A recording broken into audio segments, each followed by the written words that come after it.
Today I want to share with you a game that I recently played on the StarCraft 2 ladder against a Grandmaster Terran. I used to do a lot of game analysis videos like this one right here. However, this may very well be one of the best games that I've ever played of StarCraft 2. I've been playing since the very beginning of the game, and I've been having an absolute blast. Now, for those of you that of course watch the live stream, you'll be aware of the fact that for the vast majority of my Zerg vs Terran games, I focus on a macro-oriented style. Generally speaking, I'll be the guy that is spreading creep, that's sitting back and eventually overpowers his opponent with either Ultralisk or Brute Lords or, you know, anything along those lines. And usually I don't play very aggressive whatsoever, except that over the last couple of weeks, I've been cheesing a lot more. And let me try and explain to you why that is. So sometimes on the ladder, people will recognize my nickname or they will realize who they're going up against. And oftentimes they will realize right away as well that I'm that guy that plays macro every single time. And if you play around the same time every single day like I do, around the same rank every single day as well, you'll face against the same opponents over and over and over again. And I realized that a lot of my opponents were getting a little bit too greedy. They recognized the player they were going up against and they just simply go for a super quick third command center, which would not be viable in many of the instances. So I took up a bit of a challenge. As you may have already noticed right here, I'm doing a bit of a crazy build as well, but I took up a bit of a challenge to try and figure out how high I could climb up on the ladder by just simply cheesing each and every match. And I actually managed to climb all the way up to the same rank that I normally play at with my main account. We're currently in Master 1 on this cheese account right here. I've been cheesing pretty much the vast majority of the games, right around 5.3k MMR right now, I believe, as of me making this video, and it's actually going very, very well.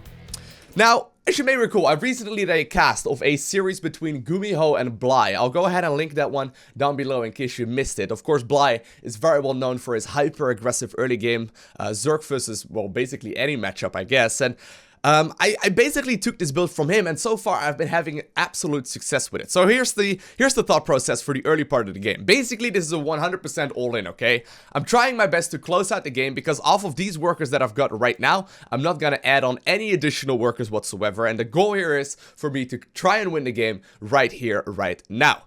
So the first thing I did was send 2 Zerglings across the map with a 12 spawning pool. I followed it up with 2 Gas Geysers as well as a Roach Warren. I'm not really going to go precisely into the build right now, but the main goal here is to go ahead and try and snipe the SCV that is building the command center on my opponent's low ground, which is basically the case in like 90% of like the higher level Zerg versus Terrans. Basically, Terran players always open up the same and then transition to either the 16 Marine drop with 2 Metavex, or they transition towards a Hellion opener. And in this particular instance, my opponent, I don't know exactly what he was planning on going here, but in this particular instance, my opponent is indeed also playing that quote-unquote like standard style.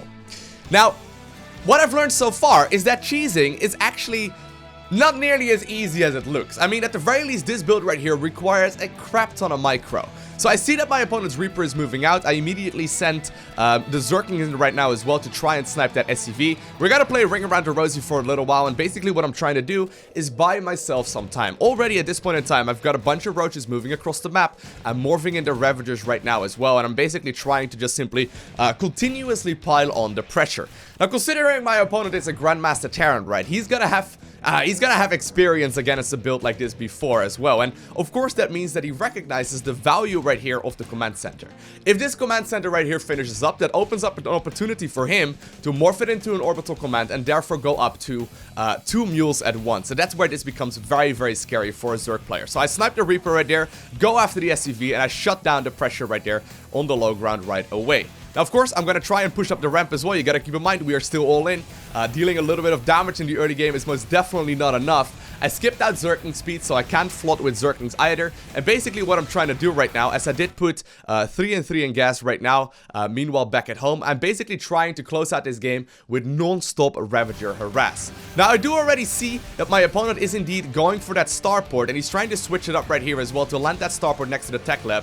So instead, I decide to go after the tech lab right here for a little bit and basically try and slow down my opponent's potential Banshee aggression. Now, in retrospect, watching this game once again, what I really should have done is taken care of that tech lab right now, because basically right at this point I open up the opportunity for him to go for the Banshee. Regardless though, of course I am dealing a lot of damage. Generally speaking, I've noticed a lot of players focus immediately on the Cyclone play, but in this particular instance that's not going to be the case. And while I do end up sniping that tech lab eventually and thus slow down my opponent's Banshee for a little while, it's going to be very difficult to try and kill it right now as well. And I'm still flooding the map, of course, still trying to get more and more of these things in, trying to snipe as many of these SCVs as possible as well while landing the bios right there, just barely at the edge, so the SCVs can't continuously repair, but eventually, of course, my opponent is indeed going to be capable of getting that Banshee out because repair is a powerful tool. But the question is, did I do enough damage? So, in many instances, you will be able to close out the game right here, right now. And in many of the games, I have indeed found myself to do so. Sometimes my opponent will go for a Cyclone play, sometimes they will go for a Siege tank. Usually I'm fine against those. However, the Banshee, of course, is basically the hard counter right here. As long as he doesn't eat a bile, I'm gonna end up losing all of the units that I've got right here.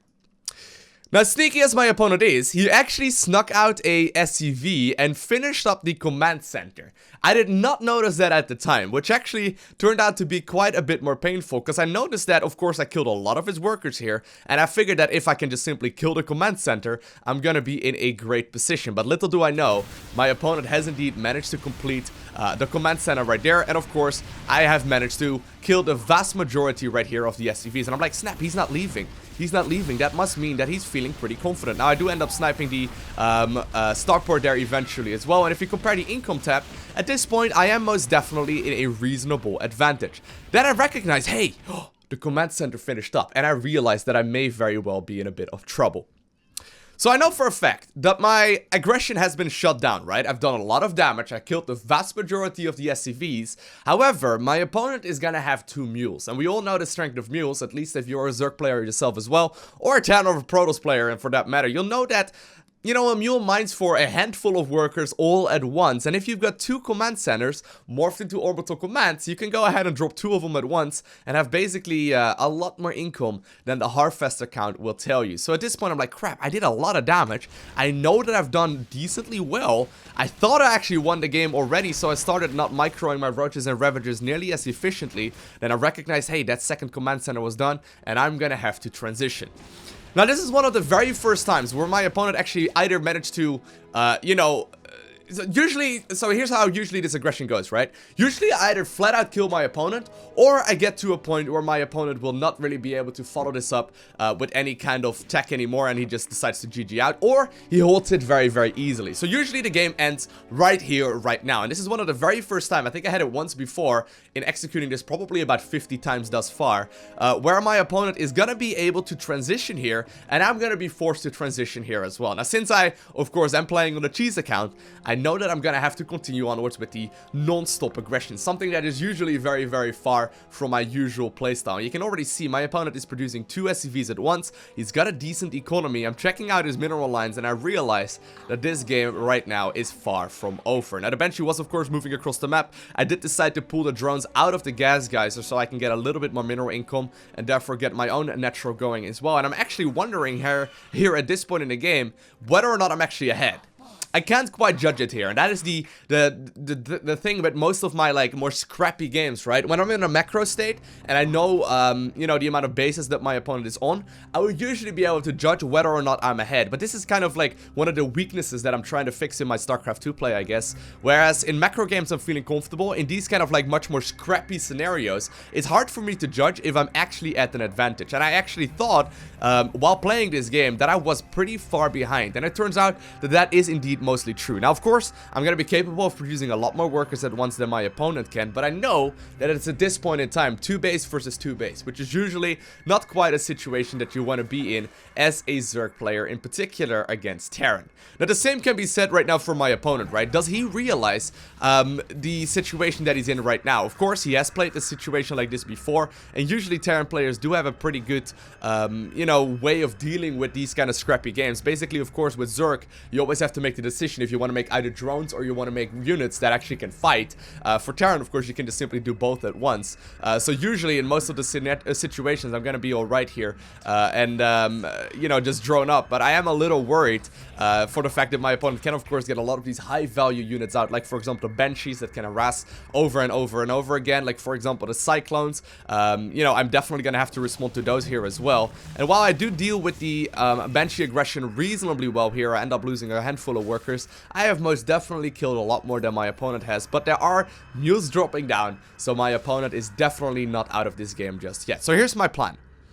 Knowing very well that my opponent has been thrown off, right, and knowing very well that I've killed that starport initially, I'm gonna make the assumption, and actually my opponent right here does get a bit aggressive with the Cyclones right now, I'm gonna make the assumption that, considering he's probably on a single factory, and I know that factory has a reactor on it, I don't think that he's gonna be able to go for any kind of siege tank play here whatsoever. And considering he's got a single Banshee out, and he's more than likely gonna try and build up more economy here as well, maybe even put down a third command center, I think if I go for a Nidus in the main base, I should be in a really good spot, because I can bring those queens that are built here for early game defense as an additional tool for offense as well. So I put down the Nidus already. It's right there, by the way. I don't know if you missed it right there, but there you go. The Nidus is already up and being researched right now. I'm trying to put it off in a corner, so if my opponent happens to scan my main base, he's not going to be able to see it, and the same goes for the natural here. So this is like the least likely position for my opponent to scout right now. I'm getting up to that +1 missile upgrade as well, and I'm going to get myself another tech lab, or rather another reactor. Oh, actually, no. I thought I was getting myself another extractor, but no, it doesn't turn out to be the case. I was going to say, I don't think I really need that. But of course, I can indeed start flooding the map right now with a whole lot of roaches, maybe some Ravagers if we got some leftover gas, and then I can of course drop down into the main base. So here, I scout that indeed, excuse me, I scout that indeed my opponent went for that third command center, right? And the third command center is a big deal. Upon scouting this, I know that my opponent is not gonna move out anytime soon. I mean, it's almost unheard of. If you have a quick look at his setup, this is almost as defensive as it can be for a Terran player. He doesn't know if I'm making Zerglings, he doesn't know if I've got a third base, he knows very little at this point in time, and I guess the third command center is sort of like a, you know, a safe decision to go for, as long as you can hold the aggression in your main base as well, right? So, him moving out right now is pretty much unheard of. Now, I know that I got the Nidus, I know that he got a bunch of Cyclones. Cyclones do trade very well, and I do decide to just simply go for the Nidus, and while I was initially planning on putting it into the main base, I figured that he's gonna scout that immediately and probably shut it down with the Cyclones before I can really pop the units out. Now, I do decide to put the high energy queens in first, that way they come out first as well, so hopefully I can hit a transfuse and keep the Nydus Worm on the other end of the map still alive. But at this point, what I'm gonna basically try and do is just rally all of my units across, while also putting that Nydus Worm outside of his natural. This is the least likely position to get spotted, and of course it's still close enough to the point where my queens get in.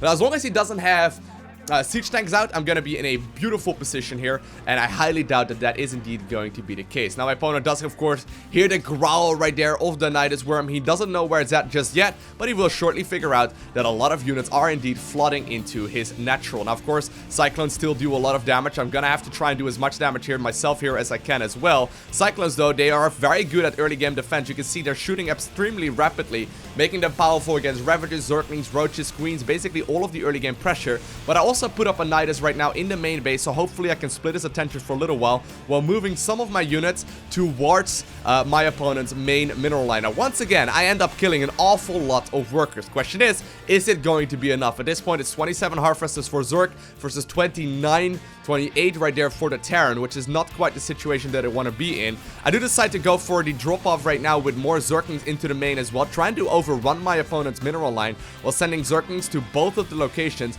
and still, you know, flooding more and more units across the map. This queen is going to be capable of transfusing one of my units as well, and I'm basically just trying to be a nuisance to however much, and basically just deal however much damage I can. Trying to clean up as many of these workers as I possibly can, and once again, I'm getting to the point where I know that my opponent is practically dead, but he's got triple command center this time around, and of course, with 3 mules at once, I know I'm gonna be in a lot of trouble. And if we judge the situation right now, are we ahead? Am I ahead at this point in time? Well, it's 28 workers versus 20, which is most definitely more. But if he's going to be capable of dropping 3 mules at once, and I recognize right now as well he's playing mech, Am I going to be able to play 2 base against this? It's not going to be the case, and I'm going to be forced to transition towards a 3rd base here. And while I do pressure a little bit more, I mean, I know I got a bunch of Zerglings in here, and I know I may be able to overrun him for a little while longer. I'm going to be forced to start adding on drones once again, and I'm also adding on more queens, because I know I'm going to have to continue the macro for a little while longer. Now, I did decide to put up one more Nidus there in the main base. This is sort of like distraction. The reason why I'm putting it up there is not to actually flood it with more units. I'm trying to, like, get my opponent to be over eager and potentially stop out, you know, any kind of SCV production here for a little while, but at the very least ensure that he's not moving across. We're continuing the pressure for a little while longer, but really I'm just trying to slow down my opponent so I can buy myself some more time. It's definitely worth the 100 gas. I pop out a bunch more Zerglings as well, just to sort of like get a bit more, you know, pressure out if I can. Of course, he's gonna find that last Nydus Worm as well, and I'm gonna be, you know, hiding these Zerglings off in the corner right now, and I will be forced to start macroing once again. So once again, I'm asking myself at this point in the game, am I ahead? And judging by the amount of command centers, I don't think I actually am. I know I killed a bunch of SCVs. I mean, once again, I killed 63 workers here in total. That is most definitely a very substantial amount, but is that going to be enough to really call this one an advantage? The mules designed for so very much that versus Terran, it's oftentimes easy to overestimate how far you are ahead and if you are ahead to begin with at all.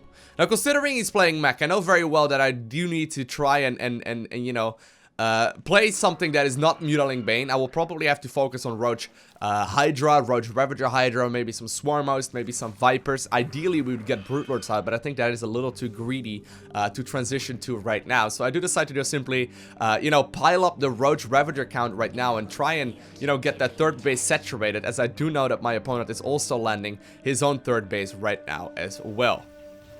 So he is indeed gonna build some missile turrets. So that does tell me that he's probably a little, like, confused about what I'm going for next. I mean, he's gone up against the Ravager cheese. He's gone up against the Nydus Worm. He's, you know, going up against a lot of weird Zerg moves. He knows that he may very well be under some pressure with Mutas shortly as well. But upon scouting this 3rd base, I guess he must feel pretty confident in his capabilities to go ahead and just simply play macro. Now, he's going to be a bit of a nuisance with those cloaked Banshees. I will be able to run those Zerglings that I was hiding in the corner of his base for, you know, just a little while. I'm going to be able to run those into his turret as well. Clean up a few more workers here and there.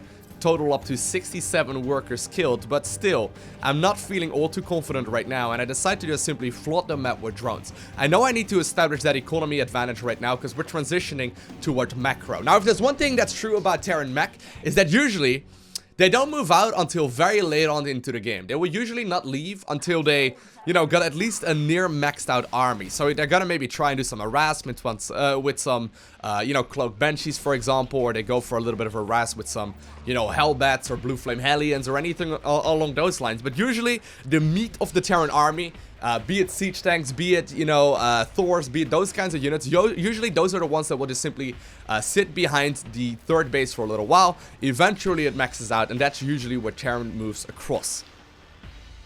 Now, I figured if that's going to be the case, I could probably get away with a lot of workers, and that's exactly what I'm doing. Now, of course, I don't want to quite get too over-eager either. I do stop droning right here. Let's have a quick look. So I am finally ahead when it comes to the worker count, but 65 drones, yeah, actually these 8 I'm making right now is much better. I was going to say, we want at least like 75 to 85 or so to really properly be mining, which is actually solid. But I decide that, considering my opponent is gonna go for the mech play, Swarm Host will probably be my most cost-efficient unit. Of course, Swarm Host can continuously spawn Locusts. They're not that great in battle, but if I can use them to, for example, pull my opponent thin, right? I know that he's gonna have quite a lot of siege tanks and Thors and whatnot out right now. If I can, you know, spend a bunch of time here to move the Swarm Host Locust into, for example, his natural or his 3rd base, and I can force him to split up his units, I may be able to pick up some economy and maybe some higher tier tech here as well. So that's what I decide to do. I don't really want to get too many Swarm Hosts, maybe up to 10 or so as a maximum.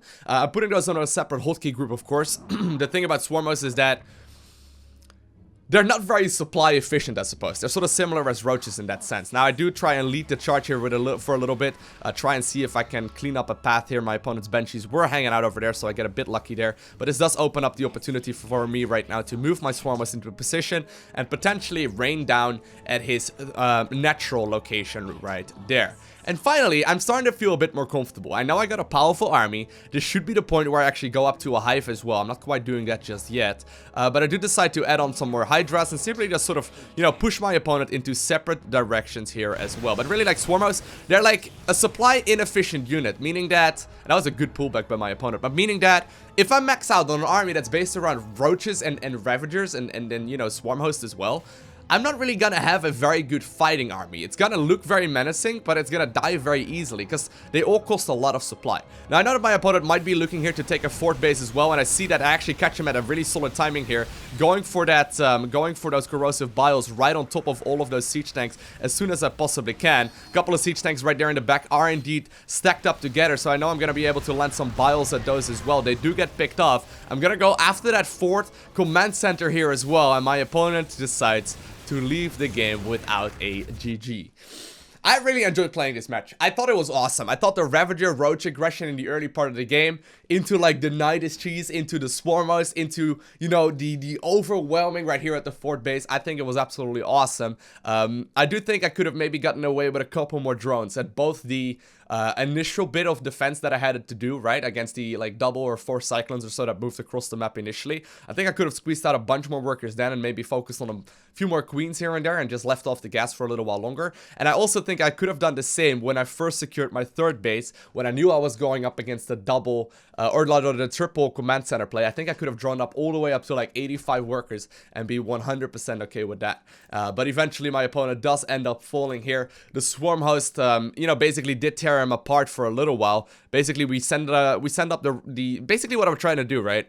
I send up the Swarm Host right here, flew the Locust in, and while he didn't really do he didn't really take a lot of damage at the time, I did realize that he's gonna have to move units into this position as well, so he can shell away at any kind of locusts that do decide to land. And at that point, if they're forced to split up their army, he's gonna have a bunch of siege tanks just simply sitting here defending the natural, at which point this push into the fourth and the third base should be significantly more powerful as well. Anyway, let me know what your thoughts are on these kinds of videos down below in the comment section of this one. I would love to hear what you think of it. I mean, I can most definitely make more of these like game analysis videos in the future as well. I used to do these a lot, but I haven't really done them very much as of late. Let me know what your thoughts are on them. I hope you enjoyed watching it. But other than that, I want to thank you very much so for watching. Have an amazing day. Do not forget to smile, alright? And I'll see you in the next one.